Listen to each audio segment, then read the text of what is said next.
Je pense que beaucoup de gens sous-estimaient ce que le sommet des BRICS à Rio allait accomplir.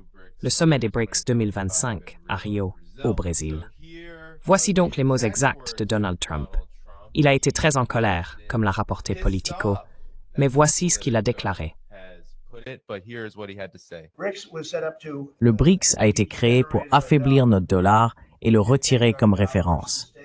Et c'est d'accord, s'ils veulent jouer à ce jeu, mais je peux aussi y jouer. Donc, tous ceux qui font partie du BRICS auront une taxe de 10%. Est-ce que cela commence immédiatement? Oui, très bientôt. Ou est-ce que c'est lorsqu'ils s'engagent dans quelque chose en particulier?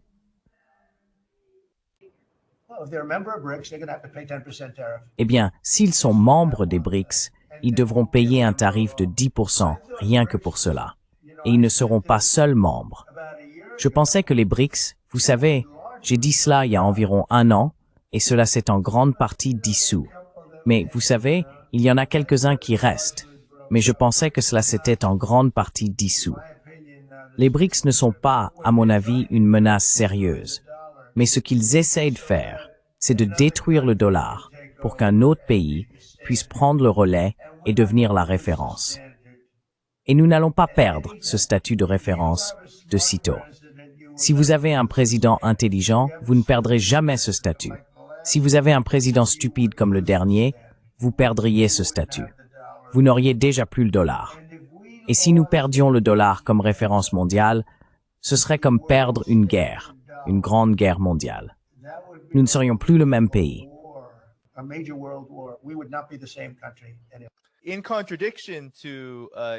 En contradiction avec ce qui semblait être une minimisation de sa part, vous avez publié cet article politique que je lisais également. Le président est furieux, selon Politico. La menace de Trump concernant les tarifs douaniers sur le Brésil. Cela s'inscrit donc dans le contexte d'une menace de tarifs de 50% sur le Brésil et de l'utilisation de ce que l'on appelle, ironiquement, l'affaire politisée de Jair Bolsonaro. Cela fait partie d'un différend géopolitique plus large. Et de quoi s'agit-il, Ben?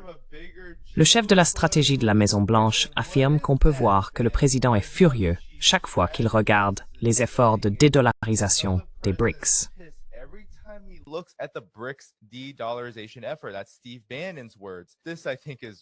Ce sont les mots de Steve Bannon. Je trouve cela vraiment intéressant. Cette citation de Leland Lazarus, qui a effectivement été conseiller auprès du Southern Command sous Obama.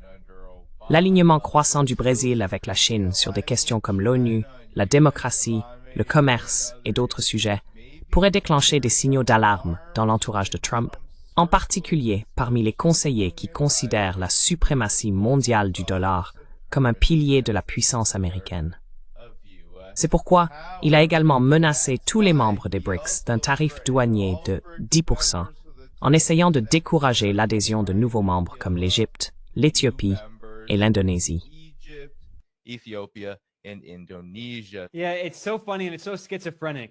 Oui, c'est tellement drôle et tellement schizophrène parce que Trump, dans cet extrait, lorsqu'il parle des BRICS, dit souvent, eh bien, vous savez, les BRICS ne sont pas une menace. Mais ensuite, il dit aussi qu'il menace le dollar. Donc, il doit les menacer avec d'énormes droits de douane pour les écraser. Dans une autre interview que Trump a donnée lors d'une conférence de presse à la Maison-Blanche, il a déclaré que les BRICS étaient morts. Il a dit cela juste après être revenu à la Maison-Blanche pour son second mandat. Il a affirmé avoir menacé les BRICS de droits de douane et qu'aussitôt après, les BRICS étaient morts, ce qui est évidemment complètement absurde. Non seulement les BRICS ne sont pas morts, mais ils prospèrent. Ils grandissent en taille et en influence. Ils ne cessent de s'étendre. En juin dernier, le Vietnam a accepté l'invitation à rejoindre les BRICS en tant que partenaire.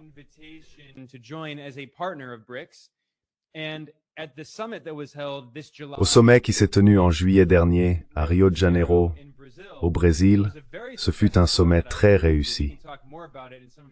Je suis d'accord avec vous, nous pouvons en parler davantage, ainsi que de certaines des propagandes occidentales trompeuses qui l'entourent. C'était le premier sommet réunissant les 10 membres ainsi que les 10 nouveaux pays partenaires officiellement ajoutés au début de cette année. L'année dernière, en 2024, 5 nouveaux membres ont été ajoutés. L'Égypte, l'Éthiopie, l'Indonésie, les Émirats arabes unis et l'Iran. Nous parlions donc de la guerre américano-israélienne contre l'Iran et de la crainte des États-Unis face à une coalition ou un partenariat entre la Chine, la Russie et l'Iran. Cela a été clairement exprimé par Alex Karp, le PDG de Palantir, qui est en quelque sorte devenu le cerveau du gouvernement américain, surtout sous l'administration Trump. De nombreuses opérations ont été externalisées à Palantir.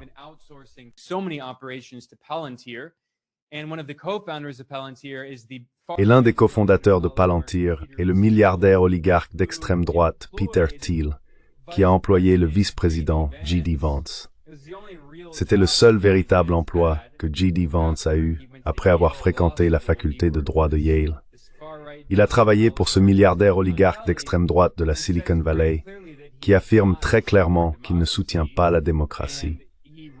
Il a écrit à l'Institut Cato, ce groupe de réflexion libertarien, que le capitalisme est plus important que la démocratie, que les citoyens ne devraient pas avoir leur mot à dire, seules les entreprises devraient avoir leur mot à dire dans les affaires politiques. Il a cofondé Palantir. Palantir dirige en quelque sorte le gouvernement américain, en particulier en espionnant non seulement les étrangers, mais aussi les citoyens américains. Le New York Times a rapporté que Palantir mène une vaste opération de surveillance pour recueillir des renseignements sur tous les Américains sous Trump.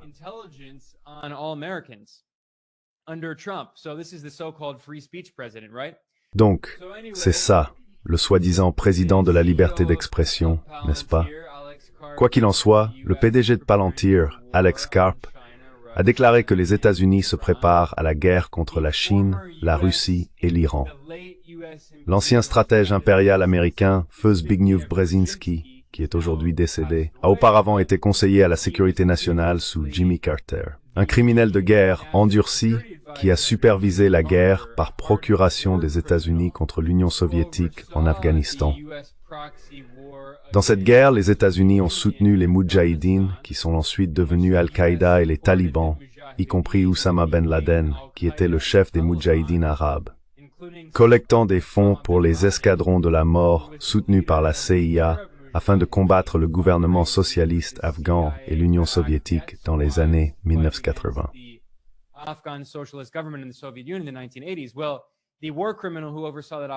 Eh bien, le criminel de guerre qui a supervisé cette opération était Brzezinski. Et Brzezinski a écrit dans son livre « Le Grand Échiquier » en 1987 que la plus grande menace pour l'empire unipolaire des États-Unis était ce qu'il appelait une coalition anti-hégémonique entre la Chine, la Russie et l'Iran, ce qui est essentiellement ce que nous voyons aujourd'hui. Je veux dire, ce n'est pas formel, la Chine ne rejoint pas d'alliance formelle, mais c'est officieux. Il existe un partenariat étroit entre la Chine et la Russie, ainsi qu'avec l'Iran. Et ce que nous voyons, c'est... Enfin bref, avec tout cela, ils sont dans les BRICS, n'est-ce pas? La Chine, la Russie et l'Iran font désormais partie des BRICS, avec de nombreux autres pays. Et pour revenir au sommet et aux menaces de Trump,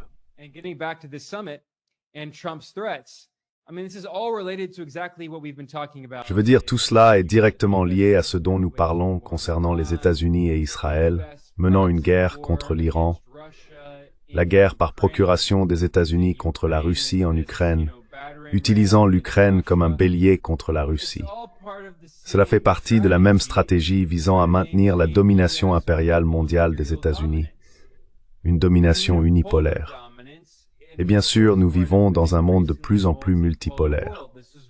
C'est l'un des principaux sujets abordés lors du sommet des BRICS, avec la dédollarisation. L'Empire américain dispose vraiment de 2 ou 3 armes principales, très puissantes.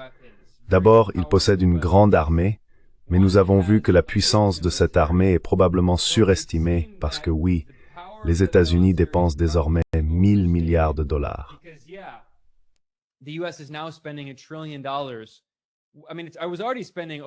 Je veux dire, les États-Unis dépensaient déjà, officieusement, plus de 1000 milliards de dollars par an pour l'armée. Maintenant, ils dépensent officiellement plus de 1000 milliards.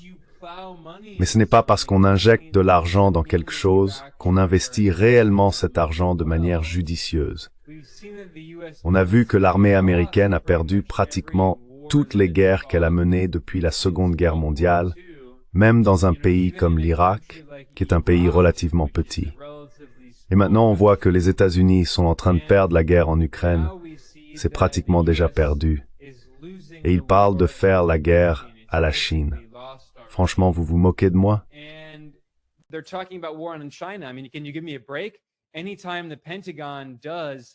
Chaque fois que le Pentagone organise des jeux de guerre, il les perd face à la Chine.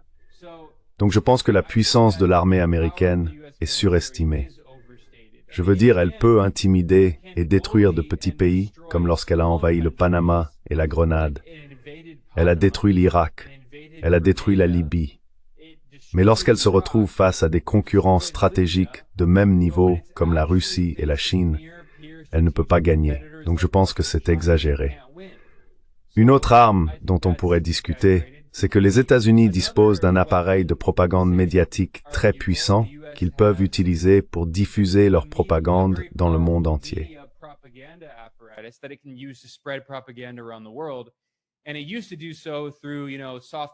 Et cela se faisait auparavant par le biais d'organisations de soft power, en finançant des soi-disant médias et des soi-disant ONG via le National Endowment for Democracy et l'Agence des États-Unis pour le développement international, USAID.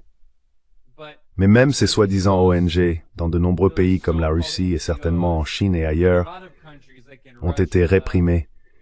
Ces groupes américains de révolution de couleur utilisés pour s'ingérer dans les affaires étrangères.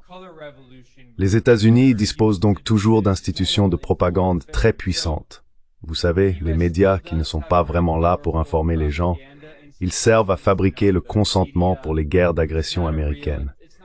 Mais même cette influence décline avec le temps.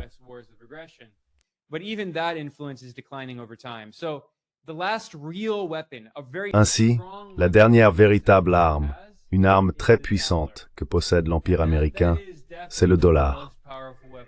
Et c'est sans aucun doute l'arme la plus puissante dont disposent les États-Unis. Les États-Unis peuvent imposer des sanctions à des pays et tenter de les exclure des institutions financières internationales dominées par les États-Unis. Mais nous avons constaté qu'avec le temps, même cette arme est devenue de plus en plus faible. Aujourd'hui, on voit que 1/3 de tous les pays de la planète sont sous sanctions américaines. 60% des pays à faible revenu sont sous sanctions américaines. Et plus les États-Unis abusent de l'arme des sanctions, plus cela se retourne contre eux et incite les pays à chercher des alternatives.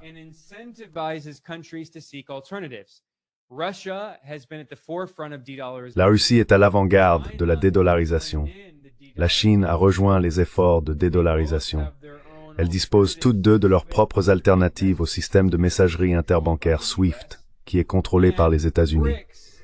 Et les BRICS constituent la principale plateforme internationale poussant à la dédollarisation. C'est pourquoi Trump en a si peur, car il reconnaît que sans cette arme qu'est le dollar américain, le privilège exorbitant du dollar américain, l'Empire américain perd beaucoup de pouvoir, et il est déjà en train de perdre des guerres. Son appareil de propagande s'affaiblit, et s'il perd le dollar, cela pourrait être un coup fatal pour l'Empire américain.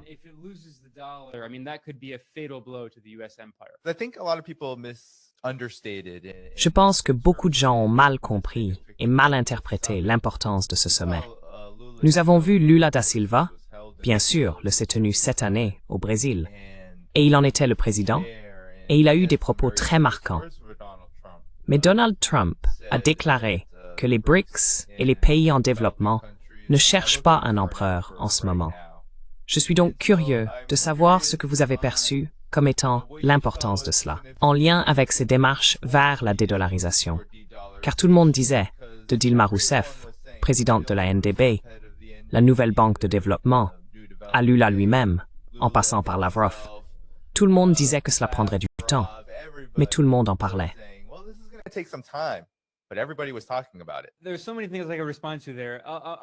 Il y a tellement de choses auxquelles je pourrais répondre ici. Je voudrais soulever quelques points différents qui me semblent importants à garder à l'esprit. Tout d'abord, vous avez mentionné Lula et le fait que cela se passait au Brésil. Et je suis d'accord avec ce que vous avez dit plus tôt sur le fait qu'il s'agissait d'un sommet historique. Il a été mal représenté dans les médias occidentaux, comme toujours, et présenté comme un échec, principalement parce que Poutine n'y a pas assisté, que le président chinois Xi Jinping n'y était pas non plus, et que le président iranien Ebrahim Raïssi n'était pas présent. Mais je pense que l'importance de cela est largement exagérée. Tout d'abord, Poutine est intervenu par visioconférence, et il a envoyé probablement la deuxième personne la plus importante du gouvernement russe après lui, Sergei Lavrov, le ministre des Affaires étrangères. La Chine a envoyé le numéro 2, le premier ministre Li Qiang, qui est une personnalité très importante au sein du chinois.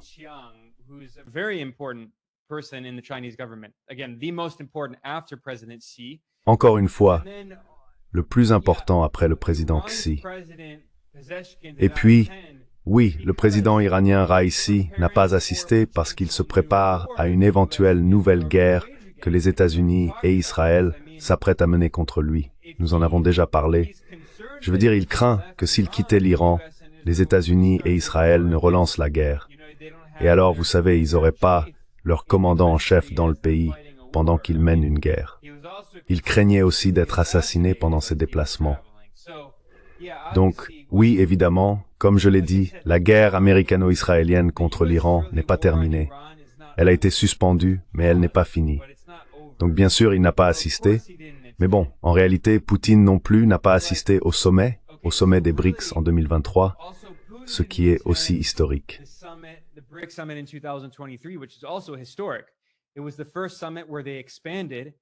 C'était le premier sommet où ils se sont élargis et ont ajouté de nouveaux membres, dont l'Iran, l'Égypte, l'Éthiopie et les Émirats arabes unis. À ce moment-là, Poutine n'a pas assisté en raison du mandat d'arrêt émis par la CPI concernant la guerre en Ukraine, ce qui est profondément hypocrite et absurde. Nous avons vu que Netanyahou, le dirigeant du régime israélien, qui mène un génocide avec le soutien des États-Unis, fait l'objet d'un mandat d'arrêt de la CPI. Et pourtant, il se rend constamment à Washington et survole l'espace aérien européen. Le régime hongrois le soutient. Viktor Orban aime se présenter comme anti-woke et comme luttant contre le globalisme. Mais pendant ce temps, la Hongrie soutient fermement le génocide israélien et fait tout ce qu'elle peut pour soutenir Netanyahou, tout comme le régime américain.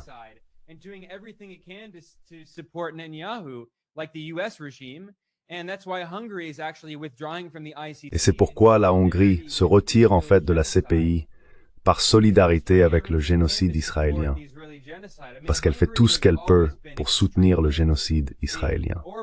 Je veux dire, la Hongrie a toujours été extrêmement... Orban il prétend parfois « Oh, je lutte contre le globalisme parce qu'il est pro-russe », mais il a toujours été profondément anti-musulman et islamophobe, et il s'est allié contre les forces révolutionnaires en Asie de l'Ouest, contre l'axe de la résistance, aidant les États-Unis et Israël à combattre l'axe de la résistance.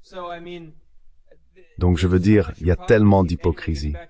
Bref, pour revenir à la CPI, Netanyahou et les régimes européens qui soutiennent également le génocide à Gaza aident Israël à mener ce génocide et permettent à Netanyahou de traverser leur espace aérien.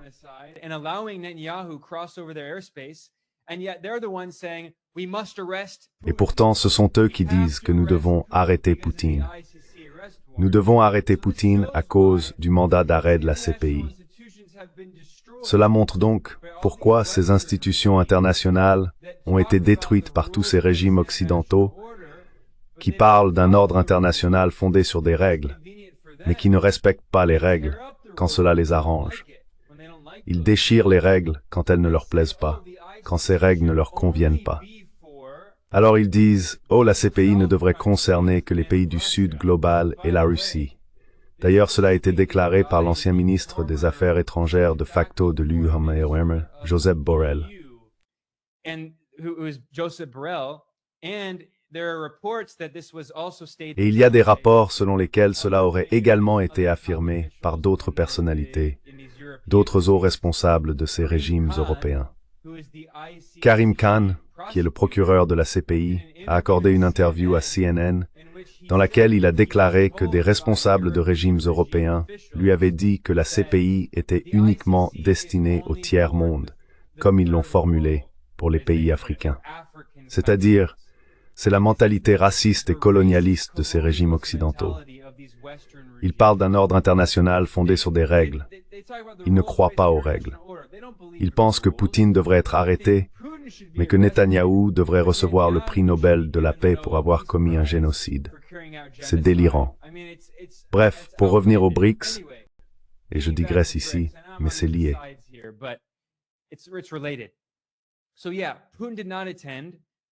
Donc oui, Poutine n'a pas assisté au sommet de 2023, ni à celui de 2025, bien qu'il soit intervenu par visioconférence.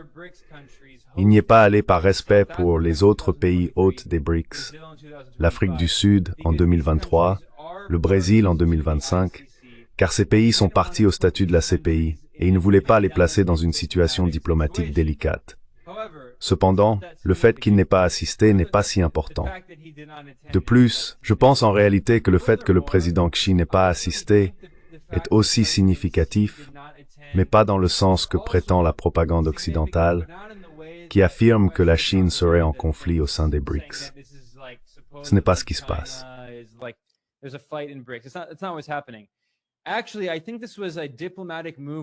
En réalité, je pense que c'était un geste diplomatique de la part de la Chine pour montrer que les BRICS ne se résument pas à la Chine. Ce n'est pas seulement la Russie non plus.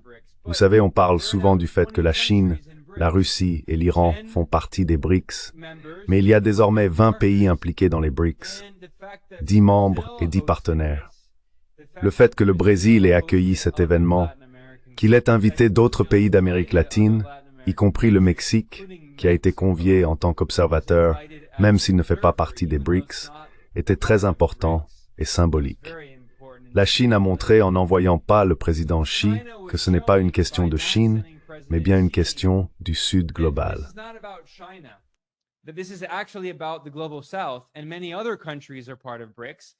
De nombreux autres pays font partie des BRICS et ils se rassemblent. Et oui, la Chine est un membre important des BRICS, mais ce n'est pas une organisation dirigée par la Chine, contrairement à ce que la propagande occidentale laisse souvent entendre. Il s'agit d'une organisation dirigée par le Sud global. C'est la voix de la majorité mondiale, le Sud global plus la Russie, qui a été exclue du Nord global, exclue de l'Occident. En réalité, elle n'a jamais vraiment fait partie de l'Occident, mais elle a au moins été exclue de l'Europe.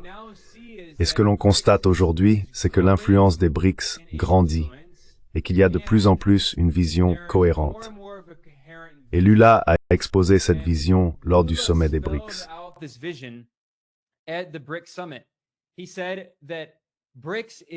Il a déclaré que les BRICS sont les héritiers du mouvement des non-alignés et il a également évoqué la conférence de Bandung de 1955.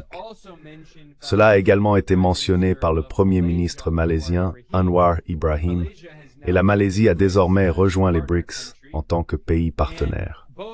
Lula et Anwar ont tous deux affirmé que les BRICS s'inscrivent dans la continuité du mouvement des non-alignés et de la conférence de Bandung. Que signifie cela? La conférence de Bandung de 1955 a été convoquée par les pays anciennement colonisés d'Afrique et d'Asie. Ils se sont réunis à Bandung en Indonésie sous la direction du leader indonésien de gauche et anticolonialiste Sukarno pour discuter des moyens de collaborer afin de lutter contre le colonialisme et de renforcer le Sud global dans son soutien aux efforts de décolonisation.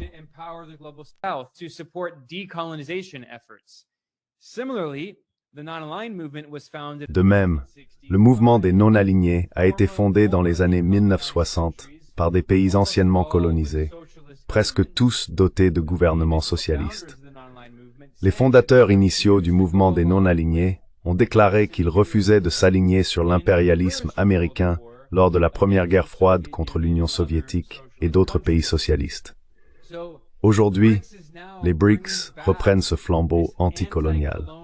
Ils ont repris le flambeau anticolonial et luttent contre l'hégémonie du dollar américain, qui est une forme d'impérialisme.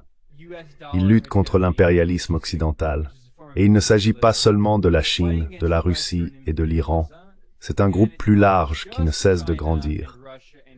Et malgré les différences politiques qui existent entre eux, ils ont montré qu'ils partagent de nombreuses similitudes et des objectifs communs.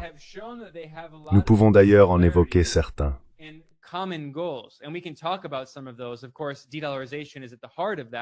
Bien sûr, la dédollarisation est au cœur de tout cela, mais il y a d'autres initiatives en cours.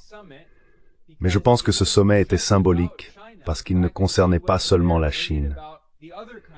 Le fait que Xi n'était pas présent a mis l'accent sur les autres pays également et a montré qu'il y a beaucoup d'intérêts. Et il ne s'agit pas seulement de pays qui seraient des marionnettes de la Chine, comme on l'entend dans les médias occidentaux, n'est-ce pas?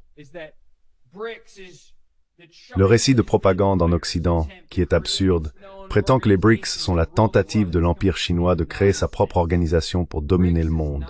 C'est complètement insensé. Les BRICS ne sont pas l'OTAN. L'OTAN a été créée par les États-Unis pour que les États-Unis puissent contrôler l'Europe, maintenir l'Allemagne sous contrôle, empêcher la Russie de rejoindre et garder les États-Unis au sommet. Le G7 est similaire. C'est, en fait, le cartel des colonies, les pays qui colonisent la majorité du monde.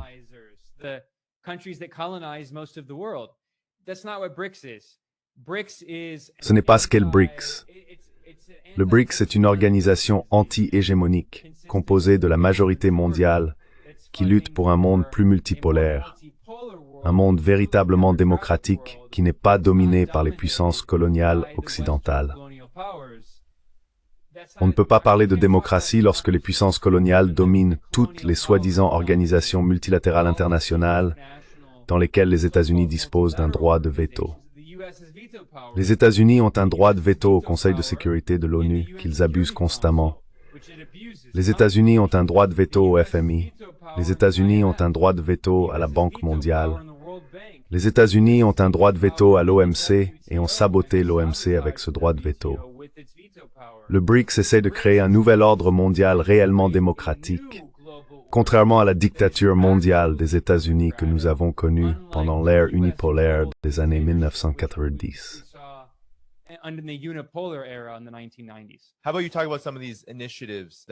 Que diriez-vous de parler de certaines de ces initiatives dont les BRICS ont discuté lors du sommet? Parce que oui, Ben Norton met beaucoup l'accent sur la dédollarisation. Mais si quelqu'un connaît un tant soit peu la Chine, et la Russie aussi, il ferait tout à fait ce qu'ils ont fait, c'est-à-dire ne pas se rendre à un sommet comme celui-ci, afin que d'autres pays émergents, en développement, ceux du Sud global, puissent être davantage mis en avant. Si vous ne savez pas cela à propos de la Chine, alors vous ne connaissez pas la Chine, car la Chine ferait une telle chose sans hésiter. Elle ne perd rien à ne pas participer à un sommet comme celui-ci.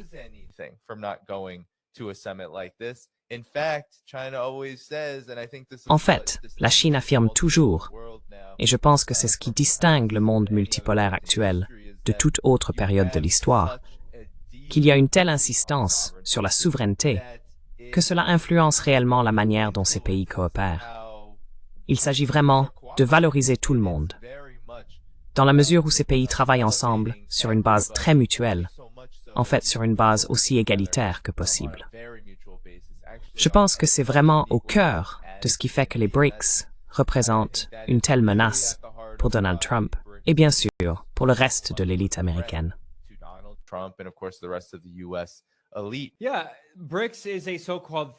Oui, les BRICS sont une soi-disant menace pour les États-Unis, entre guillemets effrayant, parce que l'Empire américain ne cherche que la domination et l'hégémonie, et les États-Unis refusent de rejoindre toute organisation dans laquelle ils n'ont pas de droit de veto. Les BRICS n'ont pas de veto. Les BRICS fonctionnent par consensus, et il s'agit de soutenir la paix et la diplomatie, ce qui est anathème pour l'Empire américain qui est constamment en guerre. Donc, en ce qui concerne la dédollarisation, je vais mentionner quelques initiatives et institutions différentes que les BRICS supervisent. L'une des plus importantes est la nouvelle Banque de développement.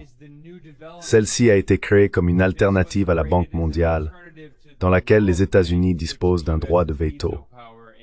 Et la nouvelle banque de développement, la NBD, est actuellement dirigée par Dilma Rousseff, l'ancienne présidente de gauche du Brésil. Elle est issue du même parti des travailleurs que l'actuel président du Brésil, Lula da Silva.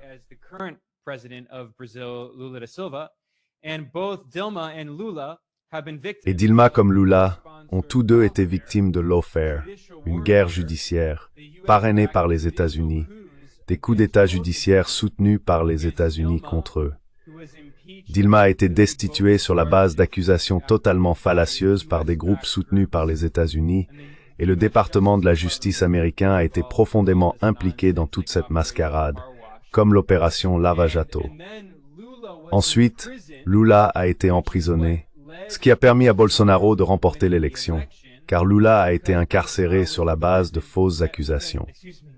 Lorsque Lula était le candidat face à Bolsonaro, il allait gagner. Il était en tête dans tous les sondages.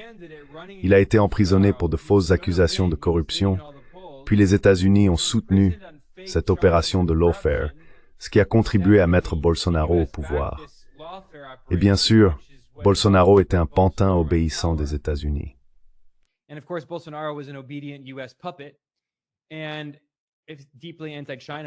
Et c'est profondément anti-chinois d'ailleurs. Bolsonaro, comme Javier Milei en Argentine, est un autre pantin des États-Unis. Lula a été emprisonné sur la base de fausses accusations, puis il a été libéré et la Cour suprême brésilienne a effacé son casier judiciaire. Toutes les charges contre lui ont été annulées parce qu'elles étaient fausses. Un comité spécial de juristes internationaux de l'ONU a enquêté sur son cas et a conclu que les accusations étaient fabriquées. C'était motivé politiquement. C'est l'exemple type du lawfare, la guerre judiciaire.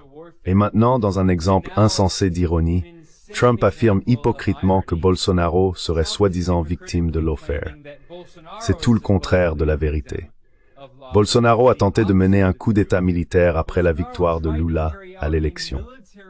Il a refusé de reconnaître les résultats du scrutin et a essayé de fomenter un coup d'État. Et heureusement, toute l'armée ne l'a pas suivi.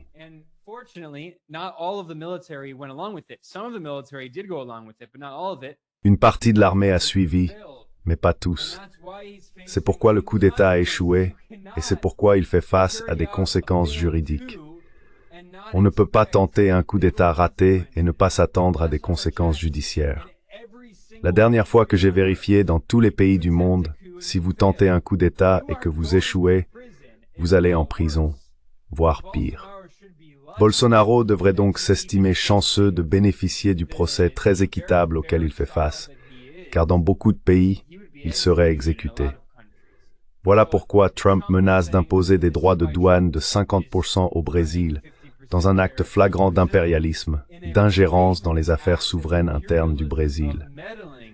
Et c'est pour cela que Lula a répondu à Trump, « Va te faire voir, nous sommes un pays souverain, tu veux nous menacer de droits de douane? Très bien.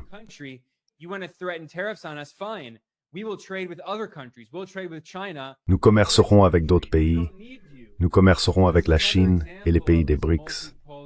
Nous n'avons pas besoin de vous. » C'est donc un autre exemple de ce monde multipolaire dans lequel nous vivons. Si la Chine n'était pas le principal partenaire commercial du Brésil, si les BRICS n'existaient pas, je pense que le Brésil ne serait pas en position suffisamment forte pour pouvoir dire aux États-Unis « Allez vous faire voir. Nous n'allons pas faire ce que vous nous dites. » Pour revenir à la dédollarisation et aux initiatives, Dilma est actuellement la présidente de la nouvelle banque de développement, la banque des BRICS, et l'une de ses principales initiatives a été la dédollarisation. Elle a encouragé les prêts dans les monnaies locales des membres des BRICS, et la nouvelle banque de développement s'est développée. Elle compte désormais 11 membres, dont les 5 membres fondateurs et les membres élargis.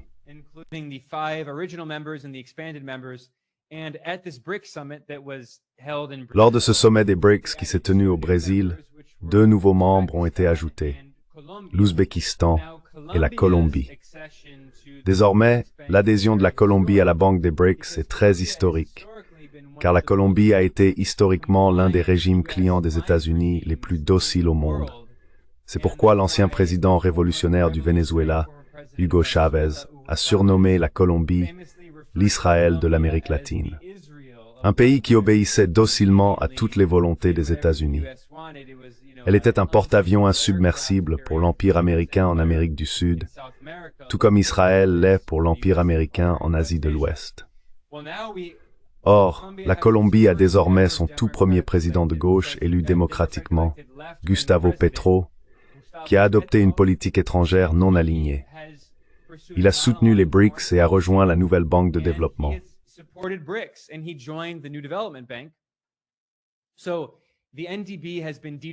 Ainsi, la NDB a commencé à se dédollariser en accordant des prêts en monnaie locale plutôt qu'en dollars américains sous la direction de Dilma. Une autre organisation supervisée par les BRICS est l'accord de réserve contingente, l'ERA, qui a été créé par les BRICS comme alternative au FMI afin de fournir des liquidités à court terme aux pays confrontés à des problèmes de balance des paiements, s'ils doivent payer leurs importations et manquent de devises étrangères. Le CRA a été créé comme alternative au FMI, où les États-Unis disposent d'un droit de veto. Le CRA en est encore à ses débuts, mais les BRICS envisagent de le renforcer.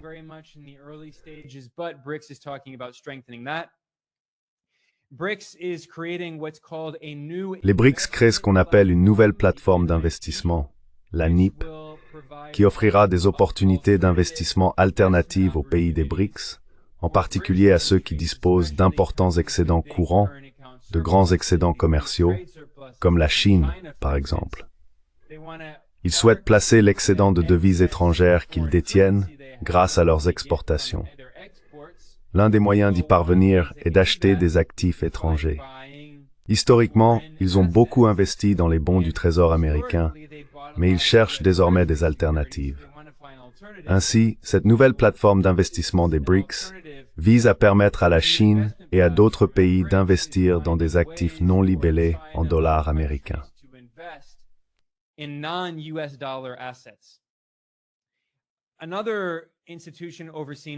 Une autre institution supervisée par les BRICS est le mécanisme de coopération interbancaire des BRICS, qui explore des moyens de créer des liens entre les banques centrales et les banques commerciales des pays des BRICS.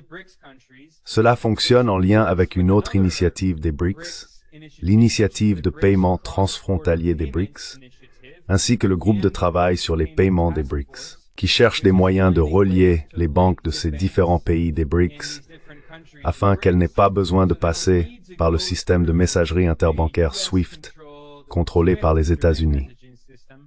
Ces banques dans différents pays n'ont donc pas à utiliser de banques correspondantes américaines, ce qui est généralement le cas. Il existe de très nombreuses initiatives que les BRICS supervisent pour poursuivre la dédollarisation. Pour être juste, Dilma elle-même a déclaré lors du sommet que la dédollarisation ne se produirait pas à court terme ou immédiatement. C'est un processus à moyen et long terme, mais lentement et sûrement on finit par y arriver.